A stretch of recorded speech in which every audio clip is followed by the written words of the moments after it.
मेरा नाम रज़िया है। मैंने मौलवी साहब के कहने पर अभी सिपारा पढ़ना शुरू ही किया था कि मौलवी साहब का हाथ मेरी कमर पर धीरे धीरे गर्दिश करने लगा। मैं एकदम सहम गई थी। मेरी सांस जैसे सीने में अटक गई थी। मैंने एक नज़र मौलवी साहब को देखा तो वो बड़ी अजीब सी नज़रों से मुझे देखकर मुस्कुराने लगे थे। मैं कुछ खिसक कर पीछे बैठ गई। मौलवी साहब ने अपनी सफ़ेद दाढ़ी पर हाथ फेरना शुरू किया। मैंने अपने सिपारे की जानिब देखा और सबक दोहराया। मुझे लगा जैसे मेरे पूरे वजूद में हजारों चींटियां रेंग रही हों। मैंने फिर मौलवी साहब की तरफ देखा तो उनकी नज़रें मुझ पर ही टिकी हुई थीं। शायद मैं सब बच्चियों में बड़ी थी। मेरी उम्र सिर्फ अभी 13 साल थी और मैं पहले सिपारे पर थी। मेरे वालिद का काम ही कुछ ऐसा था। हर 6 महीने बाद उनका ट्रांसफ़र हो जाता था। मेरे स्कूल की तालीम के साथ साथ दीनी तालीम भी डिस्टर्ब हो रही थी। जिस मोहल्ले में अब हम रह रहे थे वहाँ मौलवी साहब ने एक मदरसा खोल रखा था। बहुत से बच्चे इस मदरसे में रहते थे, लेकिन ज़्यादातर लड़के ही रहते थे। हमारा घर इस मदरसे के बराबर में ही था। अम्मी ने मुझे भी वहीं पर कलाम पाक पढ़ने के लिए भेजना शुरू कर दिया। पहले तो मौलवी साहब ने बड़ी शराफत दिखाई थी, लेकिन जब से मैंने वो दिल दहला देने वाला मंजर देखा था, उसके बाद से मौलवी साहब की अजीब व गरीब हरकतें मेरे साथ शुरू हो चुकी थीं। कभी सबक देते हुए वो मेरा हाथ पकड़ लेते, कभी मेरे रुखसार छूने लगते, कभी मुझे अपने पास बिठाकर मेरी कमर को सहलाने लगते। मैं इन हरकतों से बेहद परेशान होकर रह गई थी। मेरा मसला ये था कि मेरी वालिदा ने मुझे कभी भी गुड टच और बैड टच के बारे में नहीं बताया था, और ना ही कभी ये कहा कि कोई तुम्हें ऐसे छुए तो चिल्लाना शुरू कर देना या सख्ती से पेश आना। ये हर बात मेरी माँ को बतानी चाहिए थी। मेरे ख्याल से जिस मुआशरे में अब हम रह रहे हैं, अपनी माँओं को बच्चों की तरबियत करते हुए इन बातों का भी ख़ास ख्याल रखना चाहिए। लेकिन मेरी वालिदा की तो सोच ही बड़ी अजीब थी। मैं ऐसी बातों से बहुत जल्द घबरा जाती थी। मैंने अम्मी से भी कोई जिक्र नहीं किया था। बस एक दिन तंग आकर घर जाकर ये कह दिया कि मुझे मौलवी साहब से नहीं पढ़ना। वो मेरे लिए किसी मुल्लानी का इंतज़ाम करें, क्योंकि जो कुछ मैंने कुछ दिन पहले छत पर होते हुए देखा था, मेरा दिल मौलवी साहब को देखते ही सूखे पत्ते की तरह कांपने लगता था। लेकिन मेरी बात सुनकर अम्मी ने मेरे मुंह पर थप्पड़ मारा और मेरा कान खींचकर मौलवी साहब के पास ले गई। कहने लगी, इस लड़की ने मुझे परेशान करके रखा है। एक तो उसके दिमाग में जल्दी से कुछ बैठता नहीं है, ऊपर से इसके नखरे। कह रही है मौलवी साहब से नहीं पढ़ूंगी। मौलवी साहब ने मुझे गुस्से से देखा तो मैं नज़रें झुकाकर खड़ी हो गई। मेरी माँ ने तो मुझे मौलवी साहब के सामने शर्मिंदा करके रख दिया था। मौलवी साहब की सारी दाढ़ी सफ़ेद थी। मौलवी साहब 60 या 65 साल से कम के नहीं थे। जाहिर है मेरी माँ क्यों उन पर शक करती। वो कहने लगे, बेफिक्र हो जाओ बहन जी, नाफरमान बच्चों को तो मैं 2 घंटे ज़्यादा बिठाकर ख़ास तवज्जो से पढ़ाता हूँ। बस चंद महीने में तीर की तरह ठीक हो जाएगी। उनकी तेज़ आवाज़ पर मेरा दिल दहल उठा था। फिर अम्मी से कहने लगे, देखिए बहन जी, मैं ज़रा सख्त मिजाज किस्म का उस्ताद हूँ और बिना डंडा खाए कभी किसी को पढ़ना नहीं आता। लेकिन क्या है कि यहाँ बच्चों के जिस्म पर थप्पड़ का निशान माँ बाप को दिख जाए तो माँ बाप हम मौलवियों की क्लास लेने आ पहुँचते हैं कि बच्चों को हाथ भी कैसे लगाया। मेरी वालिदा ने तो ये सुनकर मौलवी साहब को खुली छूट दे दी थी। कहने लगी, मेरी तरफ से जो मर्जी करें इसके साथ, मैं कभी शिकायत लेकर नहीं आऊँगी। बस मेरी बच्ची इसी साल में कलाम पाक पढ़ ले। वो कहने लगे कि बेफिक्र हो जाएं, आपने कह दिया, बस अब आपकी बच्ची मेरी ख़ास नज़र में रहेगी। इसे मैं अपने पास बिठाकर पढ़ाऊँगा। इस बात पर मेरी वालिदा बड़ी खुशी खुशी मुझे वहाँ छोड़कर चली आईं। मैं डरी सहमी सामने बैठी थी। मौलवी साहब ने सख्त लहजे में मुझसे कहा, इधर मेरे पास आकर बैठो। तुम्हें तो मैं पूछता हूँ अभी, घर जाकर मेरी शिकायतें लगाती हो। ये सुनकर तो मेरी जान निकली थी। मैंने ना में सिर हिलाया। मैंने कहा, मैं यहीं बैठकर पढ़ूंगी। मेरी बात पर तो उन्होंने मुझे ऐसे लताड़ा कि मैं कांप कर रह गई थी। डर के मारे उनके पास बैठ गई। जैसे ही मैं उनके पास बैठी, वो मेरे करीब आकर कान के करीब सरगोशी से बोले, आइंदा अगर मेरी कोई भी बात घर जाकर बताई तो तुम शायद जानती नहीं हो मैं क्या कर सकता हूँ तुम्हारे साथ। तुम्हारी माँ मुझे कुछ भी नहीं कहेगी, उल्टा तुम्हें ही मारेगी। देख लिया तुमने, आज तुम्हारी माँ ने तुम्हारी एक ना सुनी और मेरी बात मान ली। मौलवी साहब की बात सच्ची थी। फिर मैं थी भी कम उम्र, इसलिए ये बात अपने पहलू से बांध ली कि अम्मी से कुछ नहीं कहना, वरना मौलवी साहब न जाने मेरे साथ क्या बुरा सलूक करेंगे। बदले में मेरी अम्मी भी मुझे थप्पड़ ही मारेंगी। उस दिन के बाद से तो मौलवी साहब की गुस्ताखियाँ और बढ़ती जा रही थीं। उनकी बेबाकियाँ तो हद से ज़्यादा हो गई थीं। जब तक मैं मौलवी साहब के पास बैठी रहती, उनकी बेहुदा जुमलेबाजियाँ मुझे शर्म से पसीने से शराबोर करती थीं। उनकी बढ़ती गुस्ताखियाँ मुझे और भी ज़्यादा बदहवास करती थीं। वो मुझे किसी जहरीली मुस्कुराहट से देखते, जैसे मेरी बेबसी का मजाक उड़ा रहे हों। मैं घर आती और आते ही कमरे में जाकर फूट फूट कर रोने लगती, लेकिन अम्मी से कुछ न कहती, क्योंकि मैं जानती थी कि ऐसा कहने का कोई फायदा नहीं है। मुझे याद आने लगा कि चंद दिन पहले मैंने छत पर क्या देखा था। उस रात को जो हुआ था वो मेरे होश उड़ाने के लिए काफी था। गर्मियों की रातें हम लोग छत पर सोकर गुजारते थे। छत पर लाइन से सबकी चारपाइयाँ बिछी हुई थीं और स्टैंड फैन लगाकर हम सो जाते थे। मैं बहन भाइयों में सबसे बड़ी थी। बाकी मेरे दो भाई मुझसे काफ़ी छोटे थे। एक 4 साल का था और दूसरा 8 साल। मैं रात को अपनी चारपाई पर गहरी नींद सो रही थी, जब मुझे किसी की सिसकियों की आवाज़ सुनाई दी। उस वक्त कौन हो सकता था? मैंने उठकर पूरी छत को देखा, लेकिन सब ही बेख्तियार सो रहे थे। मुझे वो आवाज़ बराबर वाली छत पर से आ रही थी, जहाँ मौलवी साहब का मंदरसा था।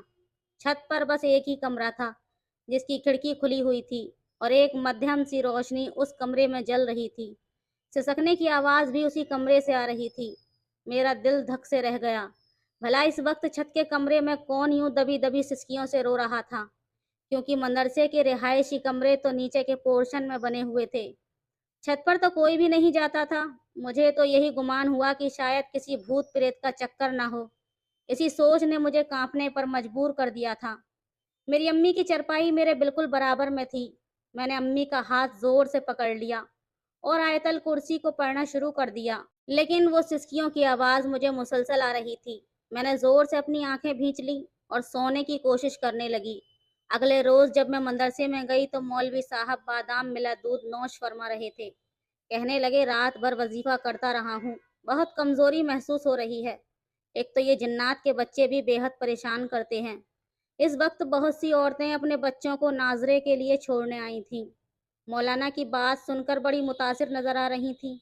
एक औरत कहने लगी, तभी तो मौलवी साहब आपकी छत पर किसी की सिसकियों की आवाज़ आ रही थी।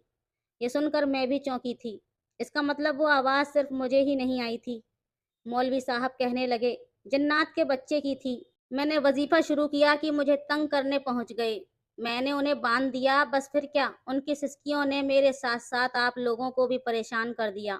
बात सिर्फ यहीं तक होती तो अफसोस ना होता, लेकिन कम वक्त जाते जाते मेरे एक शागिर्द को मार पीट कर गए हैं। बेचारा आज बुखार में पड़ा है। मौलवी साहब की बात सुनकर वहां मौजूद खवातीन खौफजदा हो गई थीं। मौलवी साहब कहने लगे, आप लोग परेशान ना हों। मैंने समझा दिया है, किसी को नुकसान नहीं पहुंचाएंगे, लेकिन अगर किसी को रात को रोने सिसकने या मदद के लिए पुकारने की आवाज़ आए तो उस पर ज़्यादा तवज्जो मत देना, वरना वही होगा जो मेरे शागिर्द के साथ हुआ, क्योंकि वो भी रोने की आवाज़ सुनकर कमरे में आ गया था। ये सुनकर तो सभी औरतें घबरा गई थीं। डर तो मैं भी गई थी, क्योंकि सिसकियों की आवाज़ तो मैंने भी सुनी थी। वो खवातीन बाहर चली गईं। रात को फिर से मुझे वो सिसकियों की आवाज़ें आने लगीं। इस बार तो मेरी हिम्मत भी न हुई कि आंखें भी खोलूं। मैंने चारों कुल पड़े और सोने की कोशिश करने लगी, लेकिन इसके बाद जो कुछ मेरी आंखों ने देखा वो देखकर मेरे होश उड़ गए थे। मैं खौफजदा सी होकर रह गई थी। अगले रोज़ जब मैं मदरसे गई तो सबक पढ़ने के दौरान मैंने उसी लड़के को देखा। उसके चेहरे की रंगत बिल्कुल पीली पड़ चुकी थी। मैं उसे देखकर दंग सी रह गई थी। मौलवी साहब मुसलसल उसी लड़के को घूर रहे थे। वो डरा सहमा मेरे बराबर में बैठ गया और कलाम पाक याद करने लगा। उसकी आवाज़ यूं थी जैसे रो रहा हो। मुझे उस पर तरस आने लगा था। उसकी उम्र 7 से 8 साल से ज़्यादा न थी, और जो कुछ मैंने उसके साथ होते देखा था, मेरे तो होश उड़ गए थे। मैंने उसके चेहरे की तरफ देखा तो उंगलियों की छाप अभी उसके रुखसार पर नजर आ रही थी। वो सिपारा पड़ रहा था और अपने आंसू पोंछ रहा था। उसके बाद उसकी कमीज हटी तो मैं देखकर सकपका कर रह गई। उसके बाजू पर किसी ने बुरी तरह दांत गाड़े थे। मैं तो कांप कर रह गई थी। कुछ देर के लिए मौलवी साहब उठकर बाहर गए, क्योंकि मोहल्ले के एक साहब ने उन्हें काफ़ी कीमती तोहफे भेजे थे। जैसे ही मौलवी साहब बाहर गए तो मैंने उस बच्चे से कहा, कल रात तुम छत पर क्या करने गए थे, जब तुम्हें पता था कि मौलवी साहब जिन्नों को काबू में करते हैं। मेरी बात सुनकर उस बच्चे की रंगत उड़ी थी। दाएं बाएं देखने लगा कि मेरी बात किसी ने सुनी तो नहीं। फिर मुझसे धीमे लहजे में कहने लगा, ये मौलवी झूठ बोलता है, बुड्ढा कहीं का, कोई जिन्नात नहीं है ऊपर। ये सुनकर मुझे हैरत हुई थी। मैंने कहा, फिर तुम ऊपर क्या कर रहे थे, और तुम्हारे चेहरे पर और बाजू पर ये निशान कैसे हैं? मेरी बात सुनकर एक सिसकारी उसने बड़े कर्ब से भरी थी। कहने लगा, आज खुद देख लेना। ये कहकर वो मेरे पास से उठकर चला गया। मैं उसकी बात पर सोच में पड़ गई, क्योंकि रात को मैंने इसे छत के कमरे से निकलकर सीढ़ियों से उतरते देखा था, और उस वक्त वो बुरी तरह से रो रहा था। पहले तो मैं समझी कि शायद जिन्नात का बच्चा है, लेकिन जब उसे मदरसे में देखा तो समझी कि शायद ये जिन्नात के बच्चे को देखने गया था, इसलिए जिन्नात ने इसकी ये हालत की थी। लेकिन अब इसकी बात सुनकर मैं सोच में पड़ गई थी। शायद बात कुछ और थी। इस रात मैं सोई नहीं थी, अपनी चारपाई पर लेटी रही, लेकिन मेरी नज़रें सामने मदरसे की छत पर ही टिकी हुई थीं। कुछ देर बाद जो कुछ मेरी आंखों ने देखा, एक दिल दहला देने वाला मंजर था। मौलवी साहब एक 10 साल के बच्चे को अपने साथ छत पर ले गए और उसे बुरी तरह से घूरते हुए खामोश रहने का इशारा कर रहे थे। वो बच्चा हाथ जोड़े बिना आवाज़ निकाले उनकी मिन्नत समाजत कर रहा था, लेकिन वो उस लड़के को कमरे में ले गए। उसके बाद इस बच्चे की दबी हुई सिसकियों की आवाज़ें आने लगीं। मुझे समझ नहीं आ रहा था कि मौलवी साहब इस बच्चे के साथ ऐसा क्या कर रहे हैं कि वो रो रहा है, सिसक रहा है। 2-3 घंटे ऐसे ही आवाज़ आती रही। उसके बाद जब वो दरवाज़ा खुला, वो बच्चा बुरी तरह से रो रहा था और ठीक से चल भी नहीं पा रहा था, और मौलवी साहब अपनी दाढ़ी पर हाथ फेर रहे थे, चेहरे से बड़े खुश लग रहे थे। मैं सोच में पड़ गई थी कि वो क्यों रात को बच्चों को कमरे में ले जाकर मारते हैं, और लोगों से ये क्यों कहते हैं कि जिन्नात के बच्चे रोते हैं और वो वजीफ़ा करते हैं। बहरहाल मुझे ये देखकर दुख भी हुआ और मौलवी साहब के झूठ बोलने की वजह भी समझ नहीं आ रही थी। तीसरी रात मैं सोच चुकी थी कि आज मैं छत पर जाकर देखूंगी कि आखिर उनकी छत पर होता क्या है और वो बच्चों को क्यों मारते हैं। जैसे ही रात गहरी हुई, मौलवी साहब फिर से एक बच्चे को छत पर ले आए और कमरे में ले गए। मैं अपनी चारपाई से उठी और धीरे से कदम उठाती हुई मौलवी साहब की छत की दीवार के पास जाकर खड़ी हो गई। वो दीवार ज़्यादा ऊंची न थी, मैं आसानी से उनकी छत पर जा सकती थी। मैं धीरे से दीवार की मुंडेर पर बैठी और दूसरी जानिब उतर गई। अब मुझे इस बच्चे की सिसकियों की आवाज़ें सुनाई देने लगी थीं। मैं धीरे से चलती हुई कमरे की खिड़की के पास जाकर खड़ी हो गई। अभी भी मध्यम सी रोशनी कमरे में रोशन हुई थी। जो मंजर मैंने अपनी आंखों से देखा, मेरी तो रूह लरस गई थी। मैंने फौरन से अपने मुंह पर हाथ रखकर अपनी चीख दबाई थी। मेरी आंखें फटी की फटी रह गईं। ऐसा रूह फना कर देने वाला मंजर मैंने 12 साल की उम्र में पहली बार देखा था कि मैं कांप कर रह गई थी। मैंने अपने कदम पीछे के लिए उठाए थे, लेकिन एकदम से मैं एक पत्थर से टकरा गई थी। मेरे मुंह से बेइख्तियार चीख निकली थी। चारों तरफ खामोशी थी, इसलिए मेरी चीख फिजा में गूंजी थी। मैंने पलट कर भी नहीं देखा था और दीवार फलांग कर अपनी चारपाई पर लेट गई। मेरा दिल इतनी जोर से धड़क रहा था कि जैसे सीना फटकर मेरा दिल बाहर निकल जाएगा। अगले 2 रोज तक मैं बुखार में तपती रही। मैं आंखें बंद करती तो वही मंजर मेरी आंखों के सामने आ जाता। वो एक 10 साल का बच्चा था जो ऊपर छत पर लेटा था। उसके दोनों हाथ पीछे को बांधे गए थे। उसके मुंह से रुमाल फंसा हुआ था, और जो शर्मनाक हरकत उसके साथ की जा रही थी, उसे बयान करने के लिए मेरे पास अल्फाज भी नहीं थे। मैं दोबारा उस मौलवी की शक्ल भी नहीं देखना चाहती थी जो हवस का भूखा था, लेकिन मेरी माँ की नज़रों में वो बहुत नेक था। मेरे बार बार मना करने पर भी वो मुझे उस मौलवी साहब के पास छोड़कर आने लगी। अब उसकी हरकतें और नज़रें मुझ पर दूसरे अंदाज से उठ रही थीं। एक बार तो उस शख्स ने हद ही कर दी। मुझसे धीरे से कहने लगा, जाओ कमरे में जाकर सबक याद करो। मैंने साफ इनकार कर दिया, क्योंकि जो कुछ मैं उसे करते देख चुकी थी, मुझे उससे वैसे भी खौफ महसूस होता था। मेरे इनकार करने पर उसने बड़े गुस्से से मेरी तरफ देखा था। फिर उसने वहां आने वाले नाजरे के बच्चों को ये कहकर छुट्टी दे दी कि वो जिन्नात वाला वजीफा करने वाला है, और जो लड़के उसके पास वहीं मदरसे में रहते थे उन सबको कहा कि वो अपने अपने कमरों में चले जाएं और अपने कान बंद कर लें। ये सब सुनकर मेरी जान निकली थी। मैंने भी अपना सिपारा हाथ में लिया और जाने के लिए खड़ी हो गई, लेकिन अगले ही लम्हे वो बुड्ढा मौलवी बड़ी फुर्ती से उठा और मेरा हाथ मजबूती से पकड़ लिया। उस वक्त उसकी आंखें गुस्से और न जाने किस जज्बे के तहत सुर्ख थीं। कहने लगा, मेरी टोक लगाने का तुझे बड़ा शौक है ना? खिड़की से छुपकर देखती है कि मैं क्या कर रहा हूँ? यही सुनकर तो मेरी जान निकल गई। तो क्या वो मौलवी मुझे देख चुका था? मैंने कहा, मेरा हाथ छोड़ो, मुझे अपने घर जाना है। उस वक्त तक सब बच्चे जा चुके थे। वहां पर रहने वाले लड़के भी डरे सहमे ऊपर चले गए। उस बुड्ढे मौलवी ने मेरे मुंह पर हाथ रखा और मेरी आवाज को दबाने की कोशिश करने लगा। फिर मुझे नीचे बने कमरे में ले गया, जहां एक चरपाई रखी थी। उसने मुझे चरपाई पर जोर से फेंका और दरवाजा बंद कर दिया। मैं जल्दी से उठकर खड़ी हो गई। वो बुड्ढा कहने को तो 60-65 साल का था, लेकिन उसमें ताकत बहुत ज्यादा थी, या शायद मैं उम्र में कम थी। चाहकर भी मैं अपना बचाव उससे नहीं कर सकती थी। मेरे सर पर बंधा हिजाब बड़ी बेदर्दी से उतार कर फेंका था। मैं चिल्लाने लगी तो मेरे मुंह पर बड़ी जोर से थप्पड़ मारने लगा। फिर अपने कंधे पर से रुमाल उतार कर मेरे हाथ पीछे को बांधने लगा। मैं मुसलसल चिल्लाए जा रही थी, लेकिन मेरी पुकार सुनने वाला कोई न था।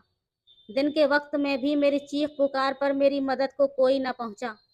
शायद सबको यही लग रहा था कि मौलवी साहब फिर से जिन्नात पकड़ रहे हैं।